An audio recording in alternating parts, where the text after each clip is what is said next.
한국의 흔적이 사라지자 태국은 현재 심각한 상황에 놓여 있습니다. 태국의 총리가 공식적인 자리에서 한국을 향해 이야기를 하고 있습니다. 그리고 이 이야기를 들은 태국 사람들은 충격을 받게 되는데요. 도대체 태국 총리가 말하고자 한 내용은 무엇일까요? 안녕하세요. 저는 미국의 대학교에 다니고 있는 조이입니다. 오늘도 평소와 다름없이 교수님의 아시아 관광과 경제 성장 수업에 참석했어요. 강의실에 들어서자 여러 국적의 학생들이 모여있는 모습이 눈에 들어왔죠. 안녕하세요, 조이 씨. 미니가 반갑게 인사를 건넸어요. 저는 미소를 지으며 대답했죠. 안녕하세요, 미니 씨. 오늘 수업 주제가 궁금하네요. 강의실 앞쪽에서는 다른 학생들이 작은 무리를 지어 이야기를 나누고 있었어요. 태국에서 온 프라우와 그녀의 친구들도 보였죠. 그들은 무언가를 열심히 토론하는 것 같았어요. 곧 교수님이 강단에 올라서시며 수업을 시작하셨어요. 여러분, 안녕하세요. 오늘은 최근 아시아 국가 간 관계에 대해 이야기해 보려 합니다. 특히 한국과 태국의 관계에 초점을 맞추겠어요. 교수님의 말씀에 학생들의 관심이 집중되었죠. 특히 한국과 태국 출신 학생들의 눈빛이 달라지는 게 느껴졌어요. 미니는 고든 자세로 앉아 교수님의 말씀에 귀를 기울였고 프라우는 친구들과 눈길을 주고받았어요. 저는 최근 뉴스에서 한국과 태국 사이의 긴장 관계에 대해 들은 적이 있었어요. 교수님은 프로젝터를 켜시며 말씀을 이어가셨어요. 오늘 수업에서는 두 나라 사이의 최근 문제들을 살펴보고 이것이 관광 산업과 경제에 미치는 영향에 대해 논의해 볼 겁니다. 여러분의 적극적인 참여를 기대하고 있어요. 강의실 전체가 긴장감 있는 분위기로 가득 찼죠. 저는 이번 수업이 단순한 강의를 넘어 열띤 토론의 장이 될 것 같다는 예감이 들었어요. 그리고 그 예감은 곧 현실이 되었죠. 교수님은 화면에 그래프와 차트를 띄우시며 본격적인 설명을 시작하셨어요.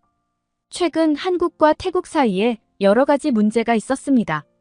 첫째로 입국 거부 및 강제 추방 논란이 있었죠.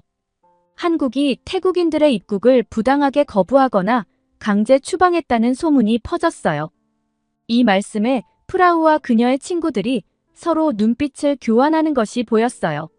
그들의 표정이 굳어지는 걸 보니 이 문제가 그들에게 민감한 주제인 것 같았죠. 교수님은 계속해서 설명을 이어갔어요. 하지만 이는 실제로는 불법 체류 방지를 위한 조치였습니다. 태국에서는 이를 차별로 인식했지만 한국 정부의 입장에서는 법 집행의 일환이었죠. 미니가 고개를 끄덕이는 모습이 보였어요. 그녀는 뭔가 말하고 싶어 하는 것 같았지만 아직은 참고 있었죠. 두 번째로 불법 체류자 문제가 있었어요. 많은 태국인들이 관광 비자로 입국한 후 불법 체류하거나 불법 노동을 하는 문제가 있었습니다. 이로 인해 한국 정부가 태국인 입국 심사를 강화하게 되었죠. 이 말씀에 프라우가 손을 들었어요. 교수님, 그건 너무 일반화된 말씀 아닌가요? 모든 태국인이 그렇지는 않잖아요. 교수님은 고개를 끄덕이셨어요. 물론이죠, 프라우. 모든 태국인이 그렇다는 뜻은 아닙니다. 하지만 이 문제가 양국 관계에 영향을 미쳤다는 점은 부인할 수 없어요. 교수님은 다음 슬라이드로 넘어가셨어요. 세 번째로 경제적 의존도 문제가 있었습니다. 한국 기업들이 태국에서 철수하면서 태국 경제가 큰 타격을 입었어요. 이는 태국이 한국 기업의 경제적으로 의존도가 높았음을 보여주죠. 이 말씀에 강의실 전체가 술렁이기 시작했어요. 특히 태국 학생들의 반응이 컸죠. 프라우가 다시 손을 들었어요. 하지만 교수님, 태국 경제가 한국에만 의존하고 있는 건 아니잖아요. 우리나라도 충분히 강한 경제력을 가지고 있어요. 교수님은 부드럽게 미소 지으셨어요. 그렇죠, 프라우. 태국은 분명 강한 경제력을 가진 나라예요. 하지만 글로벌 경제에서는 모든 국가가 서로 연결되어 있어요. 한 나라의 기업들이 철수하면 그 영향이 불가피하게 나타나죠. 미니가 이번에는 손을 들었어요. 교수님, 제가 한 말씀 드려도 될까요? 교수님께서 고개를 끄덕이시자 미니가 말을 이어갔어요. 한국 기업들의 철수는 단순히 태국을 떠나기 위한 것이 아니었어요. 글로벌 경제 상황과 기업의 전략적 결정에 따른 것이죠. 이는 어느 한 나라만의 문제가 아닌 것 같아요. 교수님은 미니의 말에 동의하는 듯 했어요. 좋은 지적이에요, 미니. 국제 경제는 복잡한 시스템이고 한 가지 요인만으로 설명할 수 없죠. 교수님은 문화적 오해와 편견에 대해 설명하셨어요. 태국 내에서 한국을 가난하고 약한 나라로 잘못 인식하는 경향이 있었습니다. 이는 양국 간의 이해, 부족과 정보의 왜곡에서 비롯된 것으로 보여요. 이 말씀에 강의실 분위기가 갑자기 무거워졌어요. 특히 태국 학생들의 표정이 굳어지는 게 보였죠. 프라우는 뭔가 말하고 싶어 안절부절 못하는 것 같았어요. 그때 갑자기 뒷자리에서 프라우의 손이 올라갔어요. 교수님, 저는 이 설명에 동의할 수 없어요. 프라우가 격앙된 목소리로 말했어요. 한국은 우리나라 사람들을 부당하게 대우하고 있어요. 그들은 우리를 차별하고 있죠. 프라우의 갑작스러운 항의에 교실 안이 순간 조용해졌어요.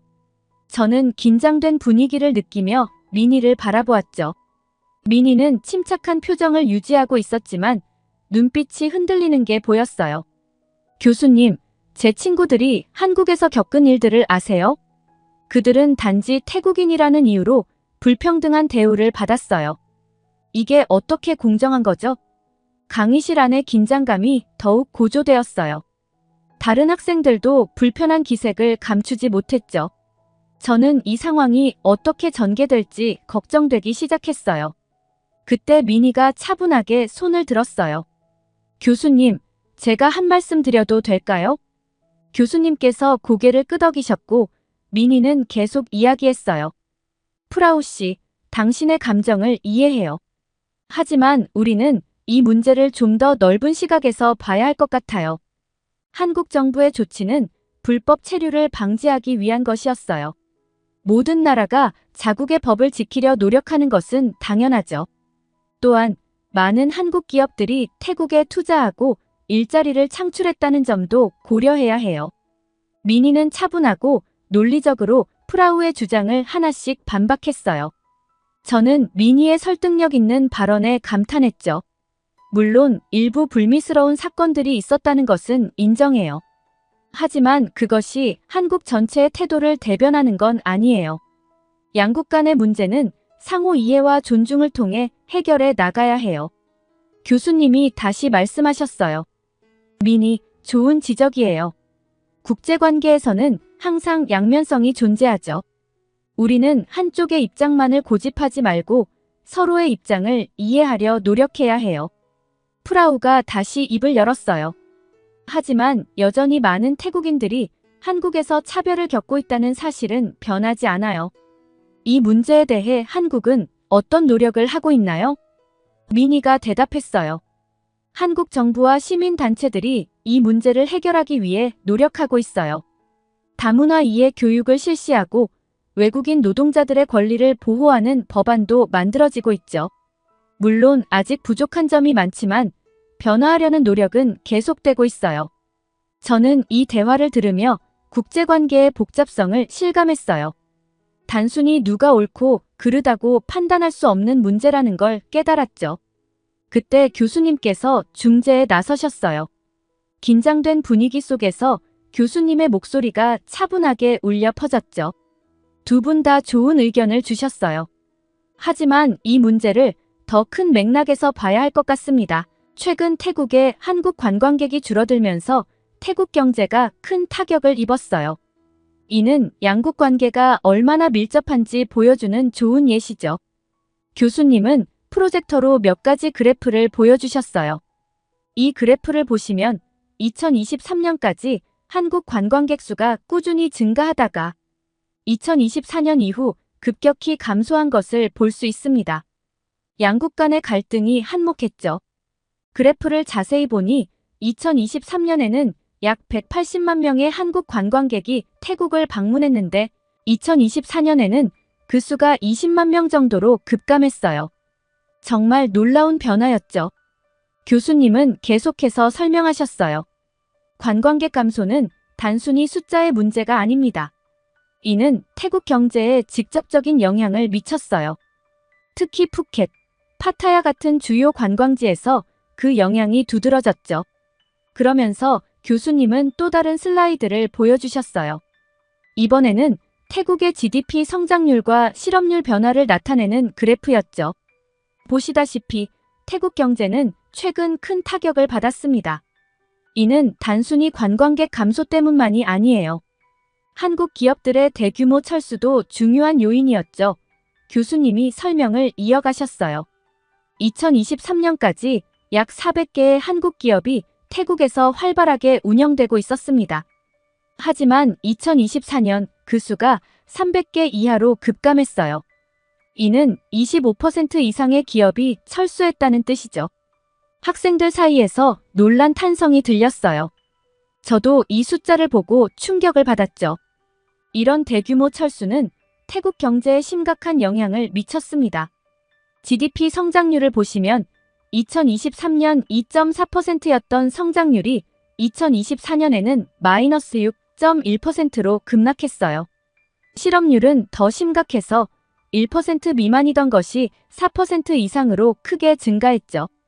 프라우가 손을 들고 물었어요. 그렇게 많은 기업들이 왜 갑자기 철수한 건가요? 교수님은 고개를 끄덕이셨어요. 좋은 질문입니다. 여러 요인이 있었어요. 첫째, 글로벌 경제 불황으로 인해 많은 기업들이 비용 절감을 위해 해외 사업을 축소했죠. 둘째, 일부 한국 기업들은 베트남이나 인도네시아 같은 다른 동남아 국가로 생산 기지를 옮겼어요. 노동 비용이 더 저렴하다는 이유에서였죠. 교수님은 이어서 말씀하셨어요. 그리고 앞서 언급한 양국 간의 갈등도 영향을 미쳤습니다. 일부 기업들은 태국 내에서의 반한 감정을 우려해 철수를 결정했다고 해요. 소셜미디어를 중심으로 한국 제품 불매 운동이 확산되었고 일부 지역에서는 한국 기업을 대상으로 한 시위도 있었죠. 교수님은 구체적인 사례를 들어 설명하셨어요. 방콕 시내의 한 한국 화장품 매장이 시위대에 의해 파손되는 사건이 있었고 파타야의 한국 식당들이 불매 운동으로 큰 타격을 입었습니다. 심지어 한국인 관광객들을 대상으로 한 폭행 사건도 몇 차례 보도되었죠. 이어서 교수님은 기업들의 반응에 대해 설명하셨어요. 이런 상황에서 많은 한국 기업들이 안전 문제를 우려하기 시작했어요. 특히 중소기업들은 직원들의 안전을 보장하기 어렵다고 판단해 서둘러 철수를 결정했죠. 대기업들의 경우 처음에는 상황을 지켜보며 대응 방안을 모색했어요. 하지만 반한 감정이 수그러들 기미가 보이지 않자 결국 단계적인 철수 계획을 발표하기 시작했습니다. 교수님은 구체적인 숫자를 언급하셨어요. 지난 6개월 동안 약 50개의 중소기업과 5개의 대기업이 태국에서 완전히 철수했고 30여 개의 기업이 사업 규모를 대폭 축소했습니다. 이는 태국 경제에 상당한 타격을 주었죠. 이 말씀에 강의실 분위기가 무거워졌어요. 이런 변화는 분명 고통스러운 과정입니다. 이 말씀을 듣고 나니 국제경제관계가 얼마나 역동적이고 복잡한지 새삼 느껴졌어요. 이는 태국 경제 전반에 걸쳐 심각한 영향을 미치고 있어요. 새로운 슬라이드가 화면에 나타났어요. 이번에는 태국의 실업률 추이와 함께 관련 산업의 매출 감소 그래프가 보였죠. 보시다시피 한국 기업들이 철수하면서 태국의 실업률이 급격히 증가했습니다.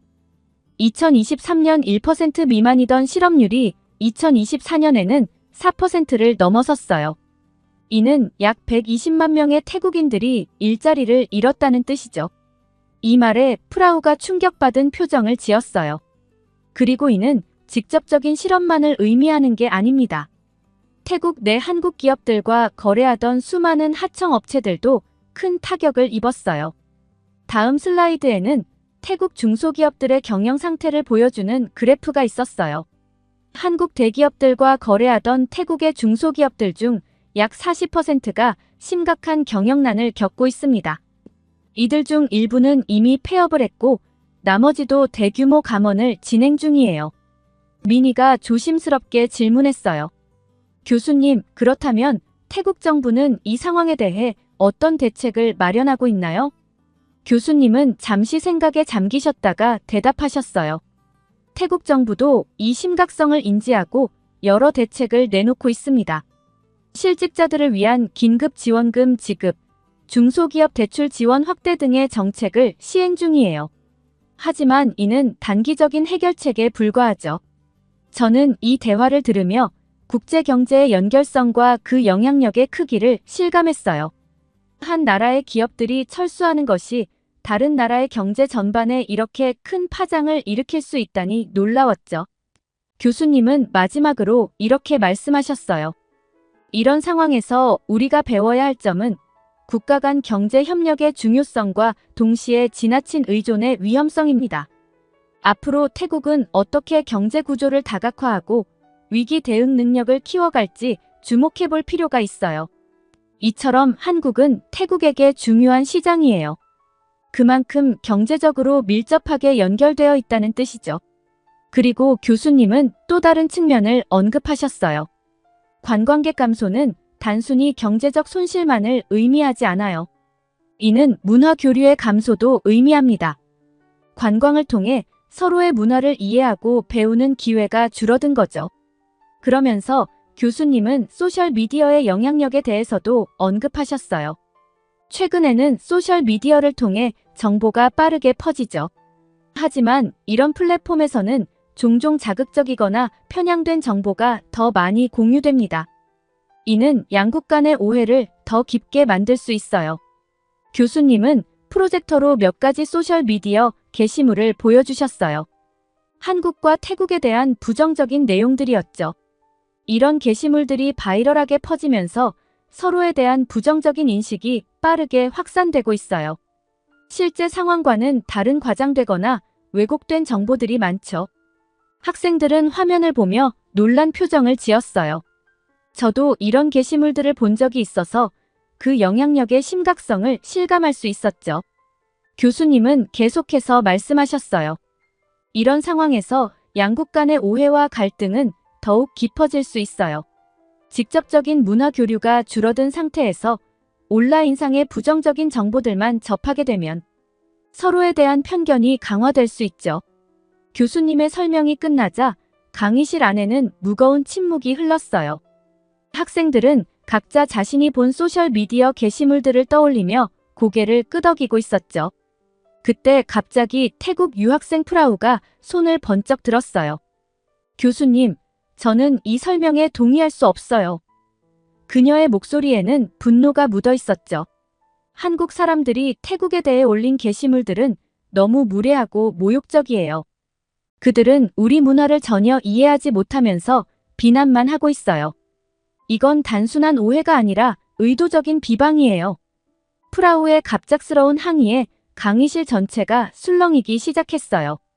한국 학생들의 표정이 굳어지는 게 보였죠. 교수님은 차분하게 대답하셨어요. 프라우, 당신의 감정은 이해합니다. 하지만 우리가 방금 배운 것처럼 소셜미디어의 정보는 종종 편향되어 있을 수 있어요.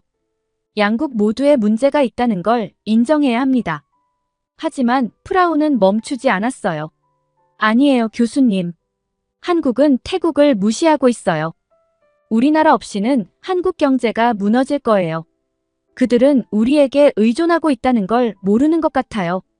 강의실의 분위기가 더욱 긴장되었어요. 몇몇 한국 학생들이 불편한 기색을 감추지 못하고 있었죠. 그때 교수님이 손을 들어 진정을 요청하셨어요. 여러분, 잠깐만요. 제가 여러분에게 보여드릴 것이 있습니다. 교수님은 프로젝터를 조작하셨고 스크린에는 태국 총리 패통탄 친나왓의 연설 영상이 나타났어요. 존경하는 국민 여러분, 그리고 세계의 친구들에게 말씀드립니다. 총리의 목소리가 강의실에 울려 퍼졌어요. 최근 한국과 태국 사이에 일어난 오해와 갈등에 대해 매우 안타깝게 생각합니다. 하지만 우리는 이 어려움을 함께 극복해 나갈 것입니다. 프라우를 포함한 모든 학생들이 놀란 표정으로 영상을 지켜보고 있었어요. 총리는 계속해서 말씀하셨어요. 한국은 오랫동안 우리의 중요한 파트너였습니다. 경제, 문화, 관광 등 다양한 분야에서 우리는 서로에게 큰 도움이 되어 왔습니다. 최근의 어려움에도 불구하고 우리는 이 관계를 더욱 발전시켜 나가야 합니다. 우리는 상호 이해와 존중을 바탕으로 새로운 협력의 길을 모색할 것입니다. 양국 정부는 이미 다양한 분야에서의 협력 강화를 위한 논의를 시작했습니다. 특히 IT, 신재생 에너지, 문화 콘텐츠 분야에서의 협력이 큰 기대를 모으고 있습니다. 총리의 말씀이 이어졌어요.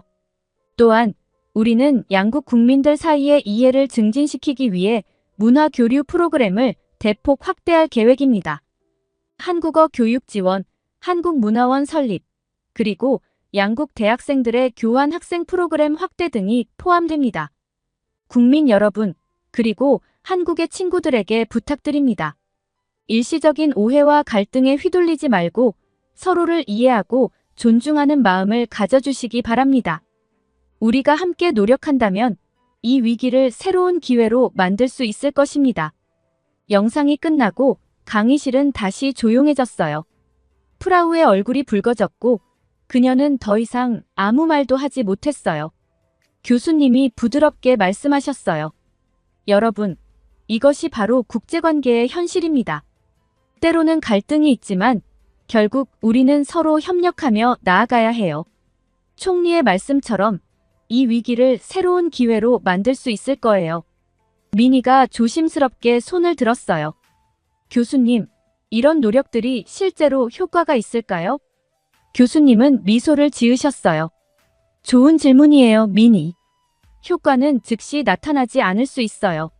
하지만 지속적인 노력과 대화, 그리고 상호 이해의 과정을 거치면 반드시 좋은 결과가 있을 거예요. 여러분도 이 과정에 참여할 수 있어요. 예를 들어 소셜미디어에서 양국의 긍정적인 면을 공유하는 것도 좋은 방법이 될 수 있죠. 강의실의 분위기가 조금씩 누그러지는 것이 느껴졌어요. 교수님은 마지막으로 이렇게 말씀하셨어요. 여러분, 오늘 우리는 매우 중요한 교훈을 배웠습니다. 국제관계는 복잡하고 때로는 어려울 수 있어요. 하지만 서로를 이해하고 존중하려는 노력 그리고 지속적인 대화와 협력이 결국 문제를 해결하는 열쇠가 될 거예요. 강의가 끝나고 학생들이 하나둘 강의실을 빠져나가기 시작했어요. 프라우는 여전히 화가 난 표정으로 자리에 앉아 있었죠. 그녀의 얼굴은 붉게 달아올라 있었고 눈빛에는 여전히 불만이 가득해 보였어요. 미니가 조심스럽게 프라우에게 다가가려 했지만 프라우는 고개를 돌리고 가방을 거칠게 챙기기 시작했어요. 그녀의 움직임에서 아직 진정되지 않은 감정이 느껴졌죠. 프라우는 아무에게도 인사하지 않고 빠른 걸음으로 강의실을 빠져나갔어요. 문을 닫을 때 그녀의 힘이 너무 세서 쾅 하는 소리가 났죠. 남아있던 학생들이 그 소리에 놀랐습니다. 미니는 안타까운 표정으로 프라우가 나간 문을 바라보았어요. 저도 마음이 무거워졌죠. 오늘의 수업 내용이 프라우에게는 받아들이기 힘든 것이었나 봐요. 교수님은 한숨을 쉬시며 말씀하셨어요. 변화와 이해는 시간이 필요한 법이죠. 우리 모두가 인내심을 가지고 서로를 이해하려 노력해야 해요. 강의실을 나서면서 저는 오늘 수업의 의미를 다시 한번 되새겼어요. 국제관계의 복잡성과 소통의 중요성을 배웠지만 동시에 그것을 실천하는 것이 얼마나 어려운지도 직접 목격한 셈이죠. 프라우의 반응은 아쉬웠지만 이건 역시 우리가 앞으로 극복해 나가야 할 과제라고 생각했어요. 앞으로 남은 수업들에서 이런 갈등을 어떻게 해결해 나갈 수 있을지 더 깊이 있게 배울 수 있기를 기대하게 되었죠. 이날의 경험은 제게 국제관계가 책에서 배우는 것보다 훨씬 더 복잡하고 감정적일 수 있다는 것을 깨닫게 해주었어요. 앞으로 남은 수업들이 더욱 기대되면서도 동시에 그 과정이 쉽지만은 않을 거라는 것도 예감할 수 있었죠. 이렇게 태국이라는 나라에서 한국의 흔적이 사라지자 생기는 일들에 대한 사연 어떻게 들으셨나요? 태국이 한국에 많이 의지하고 있었다는 사실을 알게 되니 한국인으로서 뿌듯함을 느꼈습니다. 여러분들의 의견은 어떠신가요? 다양한 의견을 댓글을 통해 공유해주세요. 긴 영상 시청해주셔서 감사드리고 구독과 좋아요 부탁드립니다. 아니, 그 많던 한국 사람들은 다 어디로 갔습니까? 우리는 한국어를 배우고 싶은데 한국인들을 얼른 태국으로 보내주세요. 한국인이 사라진 태국은 현재 심각한 상황에 놓여 있습니다. 그리고 한국 정부를 향해 사과를 하고 있는데요. 도대체 이들이 한국인들을 그리워하는 이유가 무엇일까요? 안녕하세요. 저는 미국의 대학교에 다니는 케이시예요. 오늘 언어학 수업에서 정말 흥미진진한 강의를 들었답니다. 강의가 시작되자마자 교수님은 이렇게 말씀하셨죠. 여러분, 오늘은 세계적으로 주목받고 있는 언어 현상에 대해 이야기해 보려고 합니다. 바로 한국어 열풍이에요. 최근 몇 년 사이에 한류라고 불리는 한국 문화의 세계적 인기가 급상승했어요. K-팝, K-드라마, 그리고 한국 영화의 성공으로 인해 한국어에 대한 관심도 함께 높아졌죠. 교수님은 스크린에 몇 가지 통계 자료를 보여주셨어요. 보시다시피 전 세계적으로 한국어 학습자 수가 급증하고 있습니다. 특히 아시아 지역에서의 증가세가 두드러지고 있어요. 그러면서 교수님은 특별히 동남아시아 지역의 상황에 대해 자세히 설명해 주셨답니다. 동남아시아에서의 한국어 인기는 실로 대단합니다. 많은 젊은이들이 한국 문화에 매료되어 한국어를 배우고 싶어 하고 있죠. 저는 이 말을 듣고 정말 놀랐어요. 한국어가 이렇게 인기가 많다니 말이에요. 특히 주목할 만한 점은 이 지역의 많은 사람들이 단순히 언어를 배우는 것을 넘어서 한국에서 살고 싶어 한다는 거예요. 이는 단순한 언어 학습을 넘어선 문화적 동경 현상이라고 볼 수 있죠. 교수님은 이어서 스크린에 새로운 통계 자료를 보여주셨어요. 자, 이 그래프를 보시면 동남아시아 지역의 한국어 학습자 수가 얼마나 급증했는지 알 수 있습니다. 그래프를 보니 정말 놀라웠어요. 2015년부터 2023년까지의 추이를 보여주는데 거의 수직으로 올라가는 선이 눈에 띄었죠. 2015년에 동남아시아 전체에서 약 30만 명이었던 한국어 학습자 수가 2023년에는 무려 180만 명을 넘어섰어요. 6배 이상 증가한 셈이죠. 교수님은 국가별 통계도 보여주셨어요. 특히 베트남, 인도네시아, 태국에서의 증가세가 두드러집니다. 베트남의 경우 2023년 기준으로 약 50만 명이 한국어를 배우고 있고 인도네시아는 45만 명, 태국은 60만 명에 달해요. 저는 이 숫자들을 듣고 입이 떡 벌어졌어요. 한국어가 이렇게 인기 있는 외국어가 되었다니 정말 신기했죠. 교수님은 계속해서 설명하셨어요. 더 놀라운 건 이 숫자들이 공식 교육기관에서 배우는 사람들만 집계한 거라는 점이에요. 독학으로 공부하는 사람들까지 포함하면 실제 학습자 수는 이보다 훨씬 많을 거예요. 그러면서 교수님은 화면을 넘기시더니 유튜브 로고가 있는 슬라이드를 보여주셨어요. 여러분, 요즘 젊은이들이 가장 많이 활용하는 학습 플랫폼이 뭔지 아시나요? 학생들이 웅성거리며 유튜브요. 라고 대답했죠. 맞아요. 유튜브를 통해 한국어를 배우는 사람들의 수가 폭발적으로 증가하고 있어요. 특히 동남아시아 지역에서 한국어 학습 관련 영상들의 조회수가 어마어마한 수준에 도달했답니다. 교수님은 몇 가지 예시를 보여주셨어요. 이 채널을 보세요. 쉬운 한국어 배우기라는 제목의 영상인데 조회수가 무려 1000만을 넘었어요. 그리고 이 한국어 기초 100문장 영상은 2000만 뷰를 기록했죠. 저는 그 숫자를 보고 놀라지 않을 수 없었어요. 한 나라의 언어 학습 영상이 이렇게 많은 사람들에게 시청된다는 게 믿기지 않았거든요. 더 놀라운 건 뭔지 아세요? 이런 영상들의 댓글 섹션을 보면 전 세계 각국의 사람들이 한국어 학습에 대한 열정을 공유하고 있어요. 특히 동남아시아 국가들의 사용자들이 압도적으로 많죠. 교수님은 이어서 설명하셨어요. 이런 유튜브 채널들은 단순히 언어만 가르치는 게 아니에요.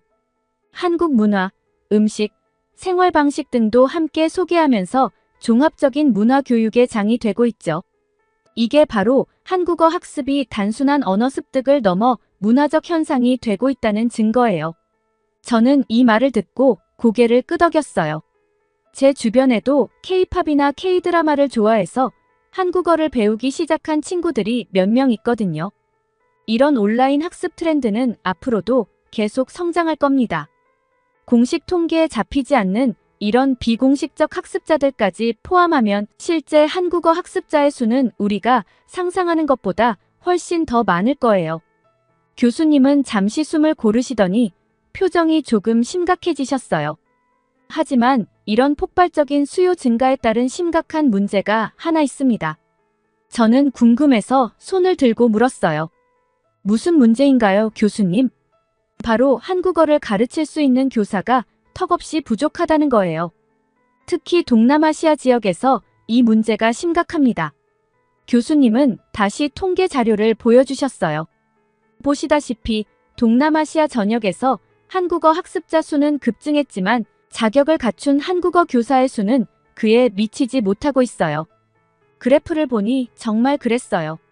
학습자 수를 나타내는 선은 가파르게 올라가는데 교사 수를 나타내는 선은 거의 평평하게 유지되고 있었죠. 예를 들어 베트남의 경우 2023년 기준으로 약 50만 명의 한국어 학습자가 있지만 공인된 한국어 교사는 겨우 5천 명 정도에 불과해요. 인도네시아나 태국도 상황은 비슷하죠. 저는 놀라서 물었어요. 그럼 나머지 학생들은 어떻게 공부하나요? 교수님은 고개를 저으셨어요. 그게 바로 문제예요. 많은 학생들이 제대로 된 교육을 받지 못하고 있어요. 일부는 온라인 독학에 의존하고 있고 또 일부는 자격이 불충분한 교사들에게 배우고 있죠. 특히 문제가 되는 건 현지 언어에 능통한 한국어 교사가 매우 부족하다는 거예요. 예를 들어 태국어를 잘하는 한국인 교사나 한국어를 전문적으로 배운 태국인 교사가 너무 적어요. 이런 상황은 학습의 질을 크게 떨어뜨리고 있죠. 저는 궁금해서 또 질문했어요. 그럼 왜 더 많은 교사들을 양성하지 않나요? 교수님은 깊은 한숨을 내쉬셨어요. 그게 말처럼 쉽지가 않아요. 우선 한국어 교사가 되기 위해서는 전문적인 교육과 자격증이 필요해요. 이를 위해서는 시간과 비용이 많이 들죠. 게다가 많은 국가에서 한국어 교사 양성 프로그램 자체가 부족해요. 더군다나 현지에서 한국어를 가르치는 일이 그리 좋은 대우를 받지 못하는 경우도 많아요. 급여나 근무 조건이 열악한 경우가 많죠. 이런 이유로 많은 잠재적 교사들이 다른 직업을 선택하게 돼요. 교수님의 설명을 들으니 한국어 열풍의 이면에 이런 심각한 문제가 있다는 게 놀라웠어요. 그래서 많은 교육기관들이 고군분투하고 있어요. 일부 대학들은 한국어 학과를 신설하려고 하지만 교수진 확보에 큰 어려움을 겪고 있죠. 심지어 일부 기관에서는 한국인 유학생이나 현지 거주 한국인을 임시 교사로 활용하기도 해요. 저는 궁금해서 물었어요. 그런 임시 방편으로 문제가 해결될 수 있을까요? 교수님은 고개를 저으셨어요. 안타깝게도 그렇지 않아요. 그런 방식은 단기적으로는 도움이 될 수 있지만 장기적으로는 교육의 질을 보장할 수 없어요. 전문성 있는 교사가 필요한 이유죠. 게다가 최근에는 또 다른 문제가 생겼어요. 일부 국가와 한국 사이의 정치적 관계가 악화되면서 현지에 있던 한국인 교사들이 본국으로 돌아가는 경우도 생기고 있어요. 이로 인해 교사 부족 문제가 더욱 심각해지고 있죠. 저는 궁금증을 참지 못하고 물었어요. 어느 나라에서 그런 일이 있었나요? 교수님은 잠시 머뭇거리시더니 대답하셨어요. 가장 최근에 이런 문제가 두드러진 곳은 태국이에요. 교수님의 대답을 듣고 저는 깜짝 놀랐어요. 태국이요? 한국과 태국 사이에 무슨 일이 있었나요? 교수님은 깊은 한숨을 내쉬셨어요. 최근 태국인 불법 체류자 문제로 인해 한국에서 태국인에 대한 입국 심사가 매우 엄격해졌어요. 이로 인해 정상적인 관광객들까지 피해를 입는 경우가 생겼죠. 그 소식이 태국 SNS를 통해 빠르게 퍼지면서 태국 내에서 한국에 대한 여론이 악화되었어요. 이는 곧 태국에 거주하는 한국인들의 생활에도 영향을 미쳤고 결국 많은 한국인들이 태국을 떠나게 되었죠. 저는 궁금해서 물었어요. 그럼 한국어 교육에는 어떤 영향이 있었나요? 아주 큰 영향이 있었죠. 태국에서 한국어를 가르치던 많은 한국인 교사들이 한국으로 돌아가게 되었어요. 이로 인해 이미 부족했던 한국어 교사의 수가 더욱 줄어들게 된 거죠. 통계를 보면 더 명확해요. 2022년까지 태국 전역에서 약 500명의 한국인 교사가 한국어를 가르쳤어요. 하지만 2023년 중반부터 이 수가 급격히 줄어들어 현재는 200명도 채 되지 않아요. 많은 학생들이 제대로 된 교육을 받지 못하고 있어요. 일부 학교에서는 수업을 중단하기도 했고 어떤 곳에서는 한국어를 전공하지 않은 교사들이 급하게 투입되기도 했죠. 하지만 더 큰 문제는 따로 있어요. 이런 상황 때문에 한국어 교육의 질이 크게 떨어지고 있어요. 전문성 있는 교사들이 줄어들면서 문법이나 발음 교육이 제대로 이루어지지 않고 있죠. 태국 정부도 이 문제의 심각성을 인식하고 있어요. 현재 한국 정부와 협력하여 해결책을 모색 중이에요. 한국국제교류재단을 통해 더 많은 한국어 교사를 파견해달라고 요청한 상태죠. 하지만 이것만으로는 부족해요. 태국 내에서 한국어 교사를 양성하는 것이 더 중요해요. 현재 몇몇 대학에서 한국어 교육과정을 신설하고 있지만 아직 그 수가 턱없이 부족한 상황이에요. 저는 궁금해서 물었어요. 그럼 학생들은 어떻게 대응하고 있나요? 교수님은 씁쓸한 미소를 지으셨어요. 안타깝게도 많은 학생들이 어려움을 겪고 있어요. 일부는 온라인 강의로 대체하고 있지만 언어 학습에서 중요한 실제 대화 연습은 거의 불가능한 상황이죠. 어떤 학생들은 더 비싼 사설 학원을 찾아다니기도 해요. 특히 주목할 만한 점은 이런 상황에서도 한국어를 배우려는 태국 학생들의 열정은 식지 않고 있다는 거예요. 오히려 일부 학생들은 SNS를 통해 한국 정부에 더 많은 교사를 보내달라고 호소하고 있죠. 이런 학생들의 열정이 있기에 태국 정부도 이 문제 해결을 위해 노력하고 있어요. 현재 한국과의 관계 개선을 위해 태국에서도 외교적 노력을 진행 중에 있죠. 하지만 이 문제를 완전히 해결하기까지는 시간이 걸릴 거예요. 교수님의 설명이 끝나자 강의실 뒤쪽에서 갑자기 한 학생이 일어섰어요. 태국에서 온 교환학생 나파였죠. 그녀의 얼굴은 상기되어 있었고 목소리에는 흥분이 묻어났어요. 교수님, 죄송하지만 방금 하신 말씀들은 사실이 아닙니다. 강의실 전체가 순식간에 조용해졌고 모든 시선이 나파에게 집중됐어요. 현재 태국의 실제 상황은 교수님이 말씀하신 것과는 많이 다릅니다. 태국 사람들은 한국어보다는 영어를 배우기를 더 희망하고 있어요. 사실 한국에 대한 관심은 이제 거의 사라졌다고 봐야 해요. 지금 태국에서는 한국의 도움이 전혀 필요하지 않습니다. 오히려 태국 정부는 현재 남아있는 한국인들을 떠나게 하려고 노력하고 있어요. 한국인들이 태국 경제에 도움이 되지 않는다고 판단했기 때문이죠. 나파의 말에 강의실 전체가 술렁이기 시작했어요. 방금 전까지 들었던 내용과 나파의 주장이 너무나 달랐거든요. 게다가 SNS에서 한국 정부의 교사를 보내달라고 요청한다는 건 전혀 사실이 아닙니다. 그건 아마도 소수의 의견을 과대 해석한 거겠죠. 대부분의 태국 사람들은 이제 한국어 학습에 관심이 없어요. 태국과 한국의 관계 개선을 위한 노력이 진행 중이라는 것도 사실이 아닙니다. 오히려 태국은 다른 나라들과의 관계 강화에 더 집중하고 있어요. 한국은 이제 태국에게 그다지 중요한 나라가 아니에요. 나파의 말이 끝나자마자 강의실 앞쪽에서 한 학생이 벌떡 일어났어요. 한국에서 온 교환학생 유희였죠. 잠깐만요. 그건 사실이 아닙니다. 제가 본 태국인들의 SNS 게시글을 보면 상황이 전혀 다릅니다. 아직도 한류 열풍에 대한 관심이 뜨겁고 한국인들을 그리워하는 내용이 정말 많아요. 유희의 갑작스러운 반박에 강의실 전체가 다시 한번 술렁였어요. 나파는 어이없다는 표정을 지었고 다른 학생들은 호기심 어린 눈빛으로 두 사람을 번갈아 바라봤죠. 제가 직접 본 게시물들 중에는 한국어 학습 그룹을 찾는 내용, 한국 문화 행사 정보를 공유하는 내용, 심지어 한국 유학을 준비하는 사람들의 이야기도 많았어요. 그러자 나파가 다시 말을 이었어요. 그런 게시물들은 아마 특정 집단의 의견일 뿐이에요. 이제 태국은 한국이 필요 없어요. 우리는 자체적으로 발전할 수 있답니다. 두 학생의 팽팽한 대립에 강의실의 공기가 더욱 무거워졌어요. 저는 눈앞에서 벌어지는 상황이 믿기지 않았어요. 한 나라의 문화적 영향력을 둘러싼 의견 차이가 이렇게 극명할 수 있다니 말이에요. 이때 교수님이 앞으로 나오셨어요. 나파 학생, 방금 그 말은 객관적 사실과는 거리가 있어 보입니다. 여기 최신 통계 자료를 한번 볼까요? 이 자료들을 보세요. 태국에서 한국어 학습 수요는 오히려 증가하고 있습니다.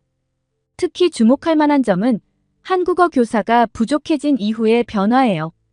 그래프를 가리키시며 교수님이 계속 말씀하셨어요. 한국어 교사가 사라진 태국에서는 일반적인 수강비로 한국어 교육을 받기 어려워졌습니다. 그런데 놀랍게도 사람들은 오히려 일반 금액보다 더 많은 돈을 지불하면서까지 한국어를 배우고 있어요. 나파는 믿을 수 없다는 듯 고개를 저었지만 교수님은 아랑곳하지 않고 계속 설명하셨어요. 더 놀라운 건 이거예요. 일부 학원에서는 한국어 교사에게 평균보다 50%나 높은 임금을 제한하면서 태국으로 와달라고 요청하고 있습니다.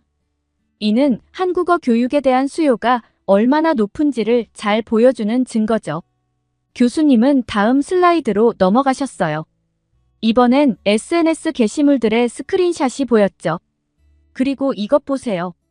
SNS에서는 한국과의 관계를 회복하자는 게시물들이 유행처럼 퍼지고 있어요. 지난달 대비 300% 이상 증가했습니다. 나파는 고개를 푹 숙이고 있었지만 다른 학생들의 눈은 반짝였어요. 저도 이 새로운 정보들에 흥미진진했죠. 더 중요한 건 이런 요구들이 단순히 온라인에만 머물러 있지 않다는 거예요. 실제로 태국 정부에 청원서를 제출하는 움직임도 있습니다. 지난주에만 5만 명이 넘는 사람들이 한국과의 관계 개선 및 한국어 교육 지원 확대를 요구하는 청원에 서명했어요. 그러자 나파가 갑자기 일어섰어요. 얼굴이 붉어져 있었죠. 하지만 교수님, 그건 그저 일부 사람들의 의견일 뿐이에요. 대다수의 태국 사람들은 여전히 한국에 관심이 없어요. 나파 학생, 이 설문조사 결과를 보세요. 태국의 18에서 34세 인구 중 68%가 한국어 능력이 취업에 도움이 된다고 생각하고 있어요. 그리고 57%가 기회가 된다면 한국어를 배우고 싶다고 답했죠. 나파는 고개를 절레절레 흔들며 자리에 앉았어요. 하지만 그녀의 눈빛에서 혼란스러움이 느껴졌죠. 물론 모든 태국 사람들이 한국어나 한국 문화에 관심이 있다는 건 아닙니다. 하지만 우리가 부인할 수 없는 건 한국어와 한국 문화에 대한 관심이 여전히 높고 오히려 최근의 어려움 때문에 그 가치를 더 인식하게 된 사람들이 많다는 거예요. 자, 여러분, 이런 현상을 어떻게 해석해야 할까요? 단순히 언어 학습의 문제를 넘어서 이것이 국가 간 관계와 문화 교류에 미치는 영향은 무엇일까요? 저는 이 질문에 대해 깊이 생각해 보았어요. 언어가 단순히 의사소통의 도구를 넘어서 국가 간의 관계와 개인의 기회, 그리고 문화적 이해에 이렇게 큰 영향을 미칠 수 있다는 사실이 놀라웠죠. 그때 나파가 다시 손을 들었어요. 교수님, 제 주변만 해도 한국에 대해 부정적인 의견이 많았거든요. 이 통계 자료들이 정말 신뢰할 만한 건가요? 교수님은 고개를 끄덕이셨어요. 모든 통계는 표본의 한계가 있을 수 있어요. 하지만 이 자료들은 다양한 독립적인 기관에서 수집한 것들이고 표본의 크기도 상당히 큽니다. 물론 당신의 경험과 다를 수 있겠지만 전체적인 추세를 보여주는 데는 충분히 신뢰할 만하다고 볼 수 있어요. 나파는 여전히 납득하지 못한 표정이었어요. 여러분, 이 상황을 다른 각도에서 한번 살펴볼까요? 최근 태국의 관광 산업에 큰 변화가 있었다는 점을 아시나요? 학생들이 호기심 어린 눈으로 교수님을 바라봤어요. 저도 귀를 쫑긋 세웠죠. 한국인 관광객이 급격히 감소한 자리를 중국인 관광객이 채우게 되었어요. 이게 어떤 영향을 미쳤을까요? 태국의 많은 관광지에서 예상치 못한 어려움을 겪고 있습니다. 태국 현지인들은 그동안 한국인 관광객을 위해 많은 준비를 해왔거든요. 간단한 한국어 회화, 한국인의 취향에 맞는 서비스 등을 준비했죠. 교수님은 화면에 몇 장의 사진을 띄우셨어요. 한국어로 된 간판과 메뉴판이 보였죠. 하지만 중국인 관광객들과는 상황이 많이 달라요. 우선 언어적 장벽이 큽니다. 태국인들이 준비한 한국어로는 소통이 안 되니까요. 게다가 문화적 차이로 인한 마찰도 있어요. 일부 중국인 관광객들의 행동이 문제가 되고 있어요. 쓰레기 무단 투기, 공공장소에서의 예의 없는 행동, 그리고 일부 상인들과의 갈등 등이 보고되고 있죠. 결과적으로 많은 태국 상인들과 주민들이 한국인 관광객을 그리워하고 있어요. 언어적 소통이 더 쉽고 문화적 이해도가 높았기 때문이죠. 이런 상황이 한국어에 대한 관심을 다시 높이는 요인 중 하나가 되고 있습니다. 그래서 태국 사람들은 한국인 관광객들이 다시 예전처럼 돌아오기를 간절히 바라고 있습니다. 또한 인기 있는 한국어를 배우기 위해 한국어 교사들을 얼른 파견해달라고 요청하고 있죠. 그 순간 나파가 갑자기 자리에서 벌떡 일어났어요. 얼굴이 붉어진 채로 말했죠. 교수님, 죄송하지만 그건 모두 잘못된 정보예요. 제가 아는 태국은 전혀 달라요. 우리는 중국 관광객들을 환영하고 있고 한국어 따위는 필요 없어요. 이건 모두 한국 정부의 프로파간다일 뿐이에요. 강의실이 순식간에 소란스러워졌어요. 학생들은 서로 놀란 표정으로 쑥덕거렸고 교수님은 당황한 기색이 역력했죠. 저는 나파의 극단적인 반응에 어안이 벙벙했어요. 이렇게 객관적인 데이터와 현실을 부정하다니 도대체 왜 그러는 걸까요? 교수님은 잠시 침묵하셨다가 조용히 말씀하셨어요. 나파 학생, 우리가 직접 태국 현지의 목소리를 들어보는 건 어떨까요? 그러더니 교수님은 프로젝터를 켜셨어요. 화면에는 태국의 여러 장소가 보였고 다양한 사람들이 인터뷰를 하고 있었죠. 한 상인이 말했어요. 한국 관광객들이 오지 않아 장사가 너무 어려워요. 그들은 예의 바르고 소비도 많이 했죠. 또 다른 영상에서는 한 학생이 이야기했어요. 한국어를 배우고 싶은데 선생님을 찾기가 너무 어려워요. 제발 한국에서 선생님들을 보내주세요. 영상이 계속될수록 나파의 표정이 점점 굳어갔어요. 그녀의 얼굴에서 분노가 사라지고 당혹감이 느껴졌죠. 마지막 영상이 끝나고 불이 켜졌을 때 나파는 고개를 푹 숙인 채 자리에 앉아 있었어요. 강의실은 무거운 침묵에 빠졌어요. 모두가 나파의 반응을 기다리는 것 같았죠. 하지만 그녀는 아무 말도 하지 않았어요. 교수님이 부드럽게 말씀하셨어요. 여러분, 오늘 우리는 매우 중요한 교훈을 배웠습니다. 세상은 우리가 생각하는 것보다 훨씬 복잡하고 다양해요. 한 가지 관점만으로는 전체 그림을 볼 수 없죠. 강의가 끝나고 교실을 나오면서 저는 깊은 생각에 잠겼어요.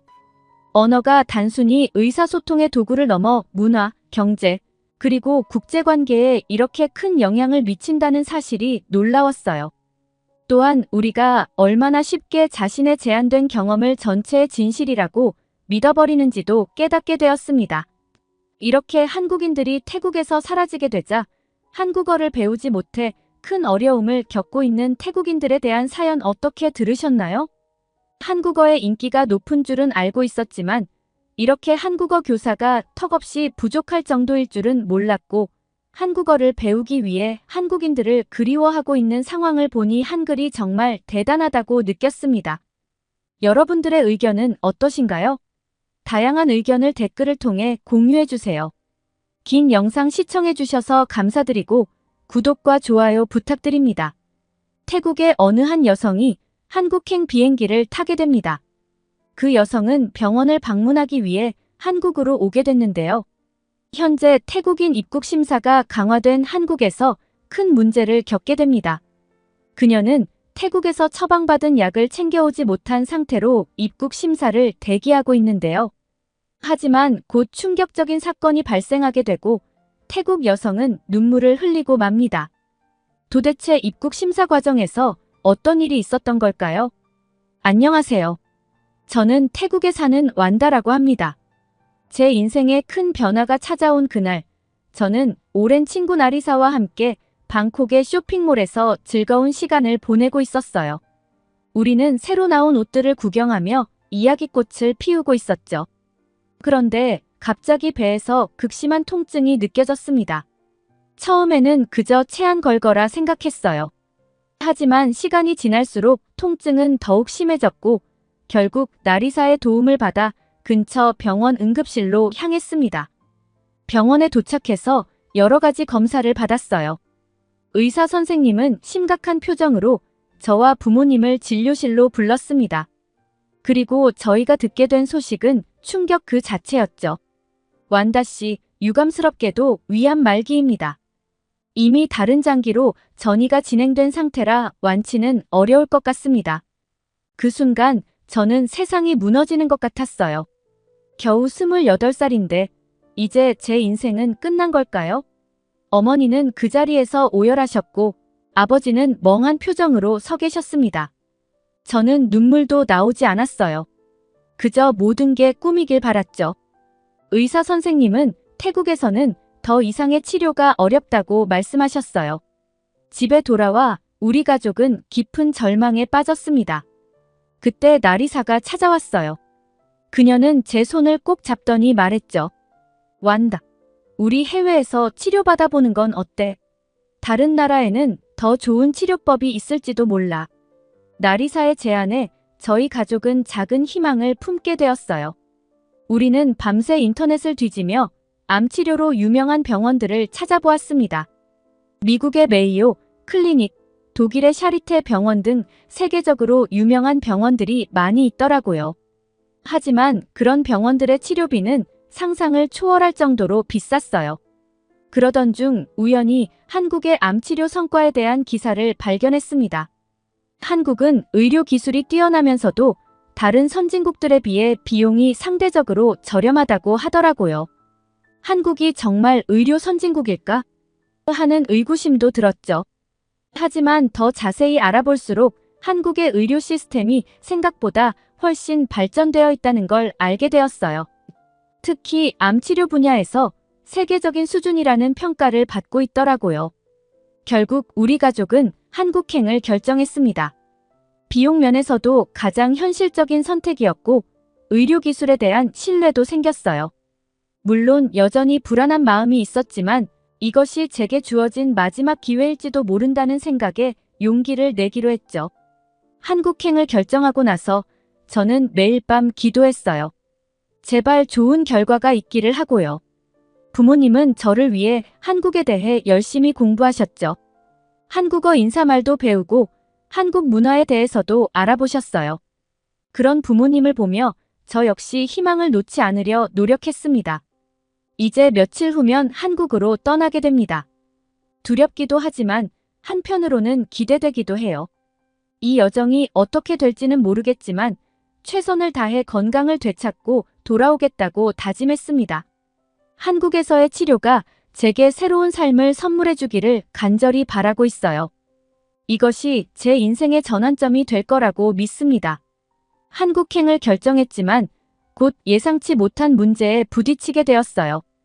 최근 한국에서 태국인 불법 체류자 문제가 심각해져서 입국 심사가 크게 강화되었다는 소식을 들었거든요. 이 소식은 태국 전역의 SNS를 통해 빠르게 퍼졌고 많은 사람들이 한국 여행을 포기하고 있다고 해요. 처음에는 나는 치료를 받으러 가는 거니까 괜찮겠지라고 생각했어요. 하지만 자세히 알아보니 상황이 심각했죠. 한국 대사관에서 비자를 받는 것부터가 큰 산이었어요. 이전에는 관광 비자로 쉽게 입국할 수 있었는데 이제는 모든 신청자에 대해 꼼꼼한 심사를 한다고 하더라고요. 비자 신청 시 제출해야 하는 서류도 엄청나게 늘어났어요. 재정증명서, 학력증명서, 재직증명서는 기본이고 심지어 한국어 능력증명서까지 요구하는 경우도 있다고 해요. 저 같은 경우는 의료 관광 목적이니 병원 예약 확인서와 치료 계획서도 필요했죠. 게다가 비자 심사 기간도 크게 늘어났대요. 예전에는 일주일이면 충분했는데 이제는 한 달 이상 걸리는 경우도 많다고 해요. 시간이 촉박한 저로서는 정말 큰 문제였죠. 입국 심사도 훨씬 까다로워졌다고 들었어요. 공항에서 입국 심사관들이 태국인들을 특별히 주의 깊게 살펴본다고 해요. 여행 목적, 체류 기간, 숙소, 귀국 계획 등에 대해 상세하게 물어본다고 하더라고요. 심지어 휴대폰을 확인하거나 주변 사람들과의 관계를 캐묻는 경우도 있다고 해요. 이런 상황에서 많은 태국인들이 한국행을 포기하고 있다는 소식을 들었어요. 관광은 물론이고 유학, 취업 등의 목적으로 한국에 가려던 사람들도 계획을 변경하고 있대요. SNS에서는 한국 입국을 포기한 사람들의 이야기가 넘쳐났죠. 저는 정말 난감했어요. 치료를 받으러 가는 건데 이렇게 어려울 줄은 몰랐거든요. 혹시 입국이 거부되면 어쩌나 하는 걱정도 들었죠. 그렇다고 다른 나라로 바꾸자니 이미 한국 병원과 연락도 주고받은 상태라 쉽지 않았어요. 이런 상황에서 저희 가족은 전문 에이전시의 도움을 받기로 결정했어요. 의료관광 전문 에이전시를 통해 비자 신청부터 입국까지 도움을 받을 수 있다고 하더라고요. 물론 추가 비용이 들었지만 그래도 안전하게 입국할 수 있다면 감수할 만하다고 생각했죠. 에이전시의 도움으로 필요한 서류들을 하나하나 준비해 나갔어요. 병원에서 받은 진단서와 치료 계획서, 숙소 예약 확인서, 왕복 항공권 등을 꼼꼼히 준비했죠. 한국어를 조금이라도 배우려고 노력했고 입국 심사 때 대답할 내용들도 미리 준비했어요. 이 과정에서 스트레스도 많이 받았지만 한편으로는 더욱 간절한 마음이 들었어요. 이렇게 어려운 과정을 거쳐서라도 꼭 한국에 가서 치료를 받고 싶다는 생각이 굳건해졌거든요. 지금도 한국 입국이 순조롭게 될 수 있을지 걱정이 되지만 최선을 다해 준비하고 있어요. 이 모든 과정이 제 건강을 되찾기 위한 첫걸음이라고 생각하며 긍정적인 마음을 갖고자 노력하고 있답니다. 한국에서의 치료가 꼭 성공적으로 이루어지길, 그리고 건강한 모습으로 태국에 돌아올 수 있기를 간절히 바라고 있어요. 에이전시의 도움을 받으면서도 저는 직접 한국 병원 측에 연락을 취해보기로 했어요. 제 상황을 자세히 설명하고 도움을 요청하는 이메일을 보냈죠. 솔직히 큰 기대는 하지 않았어요. 하지만 놀랍게도 병원에서 빠른 답변이 왔어요. 한국 병원 측에서는 제 상황을 매우 안타깝게 여겼더라고요. 그들은 제가 겪고 있는 어려움을 이해한다며 최대한 도와주겠다고 약속해 주었어요. 병원에서 직접 주한 태국 대사관에 연락을 취해 제 비자 발급 과정을 신속하게 처리해 달라고 요청해 주었대요. 병원의 도움으로 비자 발급 과정이 놀랍도록 빨라졌어요. 평소 한 달 이상 걸리던 과정이 일주일 만에 완료되었죠.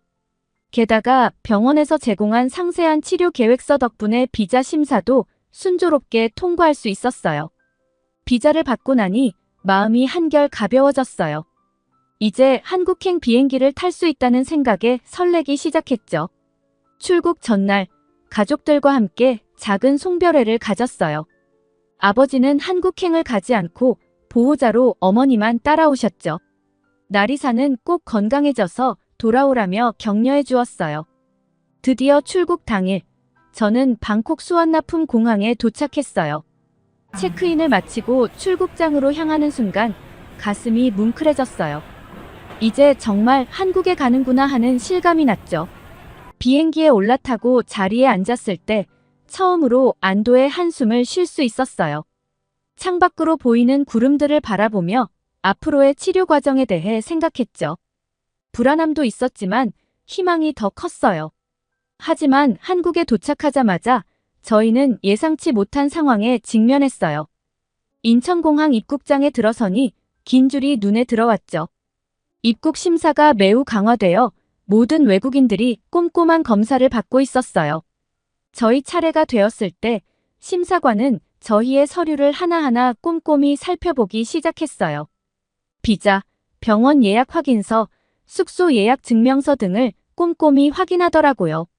그리고 저희에게 한국 방문 목적과 체류 계획에 대해 상세히 물어보았죠. 어머니와 저는 준비해온 대로 대답했지만 심사관은 계속해서 추가 질문을 던졌어요.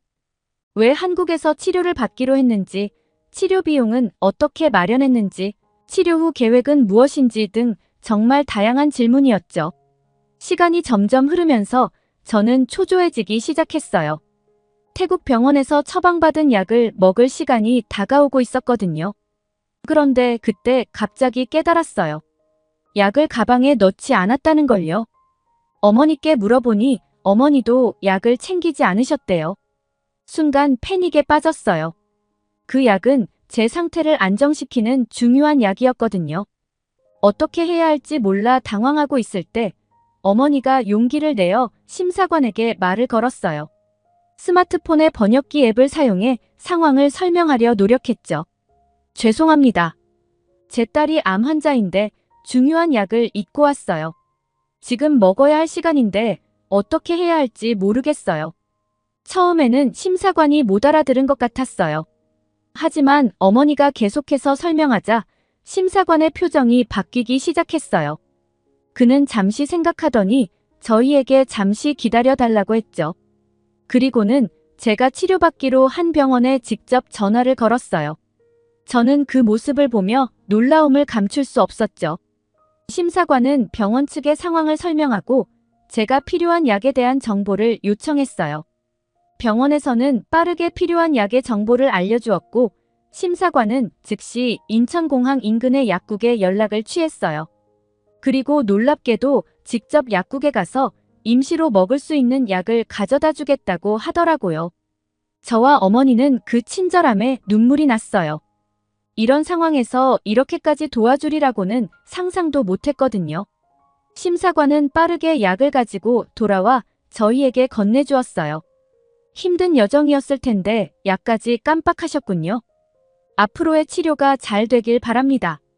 한국에서 좋은 경험하세요. 그의 따뜻한 말에 저는 감동의 눈물을 흘렸어요.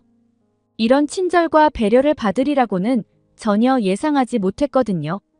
그 순간 저는 한국에 오기로 한 결정이 정말 옳았다는 걸 깨달았어요. 입국 심사를 무사히 마치고 공항을 빠져나오면서 저는 한국에 대한 감사한 마음으로 가득 찼어요.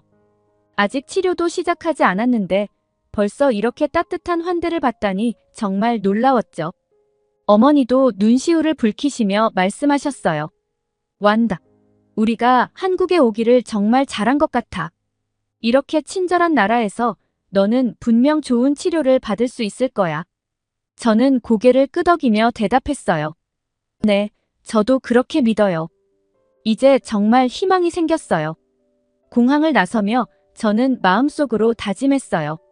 이 나라에서 받은 친절을 잊지 않고 꼭 건강을 되찾아 태국으로 돌아가리라고요. 그리고 언젠가는 꼭 다시 한국을 찾아와 감사의 마음을 전하고 싶다고 생각했죠. 공항을 나서자마자 저희는 병원으로 직행했어요. 서울의 대학병원에 도착하니 그 규모에 놀라지 않을 수 없었죠. 현대적이고 세련된 건물이 눈앞에 펼쳐졌어요. 로비에 들어서자 친절한 직원이 영어로 저희를 맞이해 주셨어요. 안녕하세요. 완다 씨와 어머님이시죠? 오랜 여정 끝에 오셨는데 많이 피곤하시겠어요. 바로 병실로 안내해 드리겠습니다. 그 말에 저는 안도의 한숨을 내쉬었어요.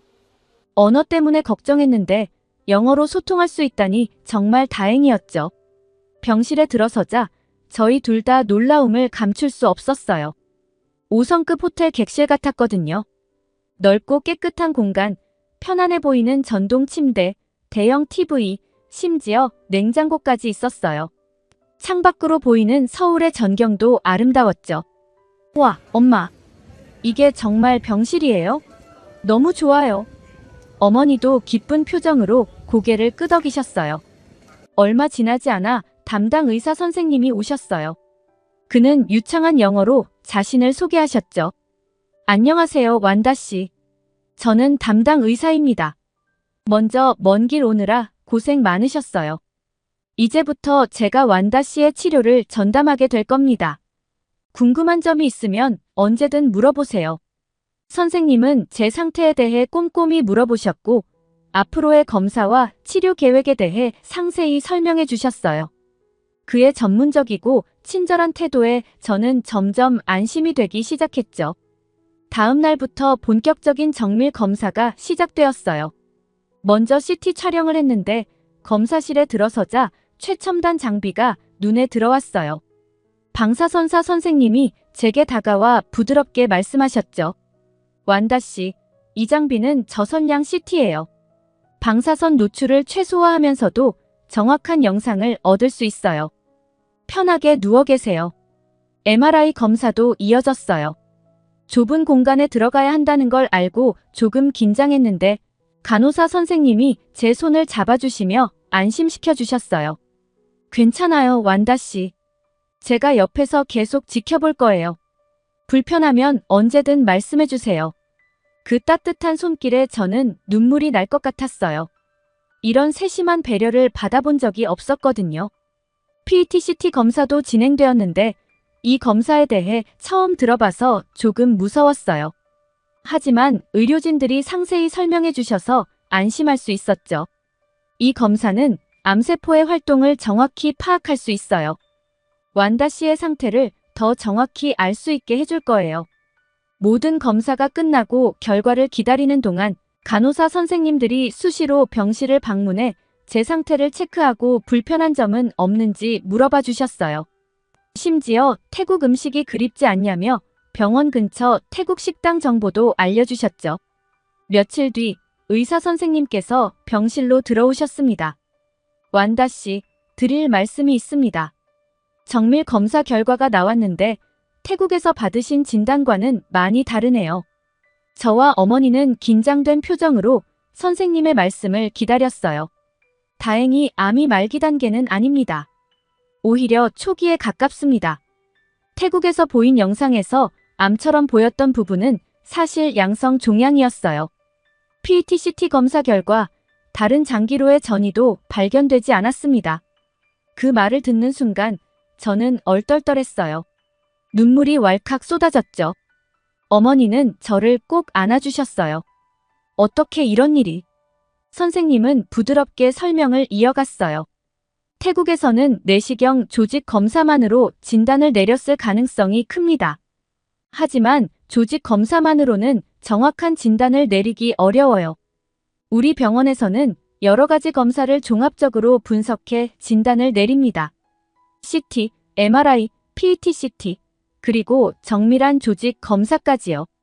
이런 종합적인 접근이 오진을 막고 정확한 진단을 가능하게 합니다. 선생님의 설명을 들으며 태국에서의 검사 과정이 떠올랐어요. 검사를 받을 때마다 다른 날짜에 병원에 가야 했고 결과를 받는데도 시간이 많이 걸렸죠. 하지만 여기서는 모든 검사가 체계적으로 빠르게 이루어졌어요. 그럼 제 상태가 생각보다 많이 좋다는 건가요? 제가 조심스레 물었어요. 네, 그렇습니다. 물론 아직 암이 있어 치료는 필요하지만 예후가 훨씬 좋아요. 수술과 간단한 항암 치료로 완치될 가능성이 매우 높습니다. 그 말을 듣는 순간 저는 다시 한번 눈물을 흘렸어요. 이번엔 기쁨의 눈물이었죠. 어머니가 선생님의 손을 잡으며 말씀하셨어요. 정말 감사합니다, 선생님. 우리가 한국에 온 건 정말 신의 한 수였나 봐요. 저도 고개를 끄덕이며 말했어요. 정말 그래요. 한국의 의료 시스템이 이렇게 뛰어난 줄 몰랐어요. 제게 새 삶을 선물해 주셨어요.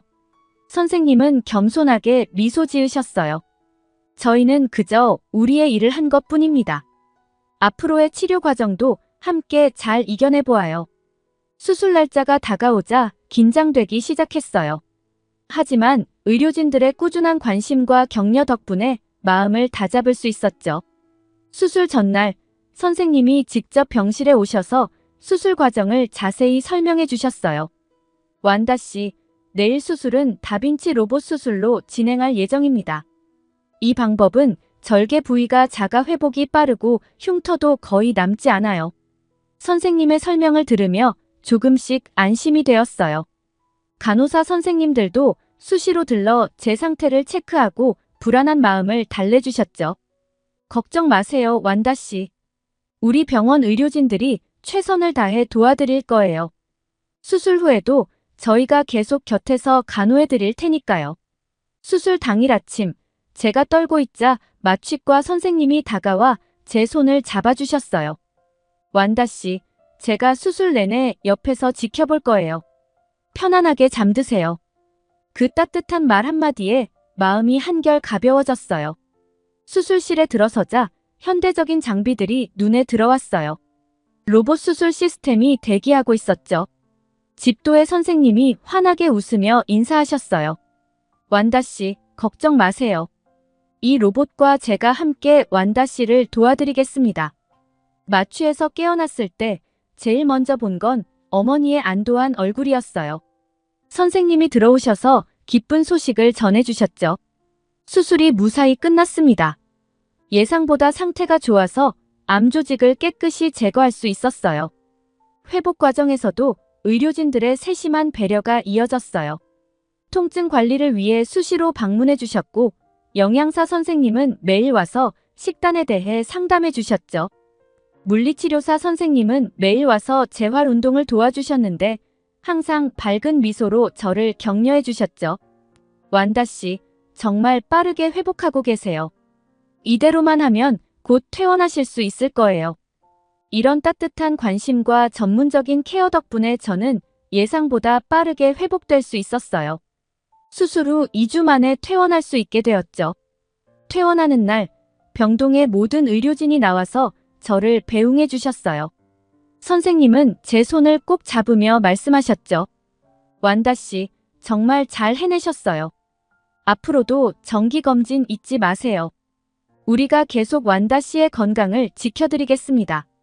퇴원 준비를 하던 중 김 선생님이 저희에게 특별한 선물을 건네주셨어요. 그것은 바로 태국어와 영어로 번역된 2가지 버전의 진단서였죠. 완다 씨, 태국으로 돌아가셔서 계속 치료받으실 때 필요할 것 같아 준비했습니다. 태국 의료 시스템에 맞춰 작성했으니 현지 병원에서도 쉽게 이해할 수 있을 거예요. 저는 그 세심한 배려에 눈물이 났어요. 단순히 치료만 하는 것이 아니라 제가 귀국한 후의 상황까지 고려해 주시다니 정말 감동이었죠. 어머니도 감격스러워 하셨어요. 정말 감사합니다. 이렇게까지 신경 써주시다니 한국 의료진들의 따뜻한 마음을 평생 잊지 못할 것 같아요. 공항으로 가는 길, 창밖으로 보이는 서울의 풍경이 마치 제 2번째 고향처럼 느껴졌어요. 이곳에서 새 삶을 선물 받았다는 생각에 가슴이 뭉클해졌죠. 공항에 도착해서 비행기에 오르기 전 저는 잠시 멈춰서서 한국 땅을 바라봤어요. 이곳에 와서 겪은 모든 일들이 주마등처럼 스쳐 지나갔죠. 첫날의 두려움, 의료진들의 따뜻한 배려, 수술의 성공, 그리고 지금의 건강한 모습까지. 비행기에 탑승하면서 저는 마음속으로 다짐했어요. 언젠가 꼭 다시 한국을 찾아와 감사의 마음을 전해야지. 그리고 다른 사람들에게도 한국의 훌륭한 의료 시스템을 알려야겠어. 비행기가 이륙하는 순간 저는 창밖으로 작아지는 한국 땅을 바라보며 속삭였어요. 고마워요, 한국. 당신은 제게 새로운 삶을 선물해 주었어요. 이 은혜 평생 잊지 않을게요. 태국으로 돌아가는 비행기 안에서 저는 제가 경험한 한국의 의료 시스템, 의료진들의 따뜻한 마음, 그리고 그들의 전문성에 대해 다시 한번 생각해 보았어요. 이 경험은 단순히 제 건강을 되찾아준 것뿐만 아니라 제 인생관 자체를 바꿔놓았다는 걸 깨달았죠. 앞으로 어떤 어려움이 닥치더라도 한국에서 받은 희망과 용기를 떠올리며 극복해 나갈 수 있을 것 같아요. 한국은 제게 단순한 치료 이상의 것을 선물해 주었답니다. 그것은 바로 새로운 삶에 대한 희망이었어요. 이렇게 한국의 입국 심사가 강화된 상황에서 태국인이 한국 병원으로 오게 되는 사연 어떻게 들으셨나요? 아픈 환자를 위해 모든 한국인들이 앞장서서 도와주려는 모습에 큰 감동을 받았고 한국 병원의 시스템이 얼마나 위대한지 깨닫게 되었습니다. 여러분들의 의견은 어떠신가요? 다양한 의견을 댓글을 통해 공유해 주세요. 긴 영상 시청해 주셔서 감사드리고 구독과 좋아요 부탁드립니다.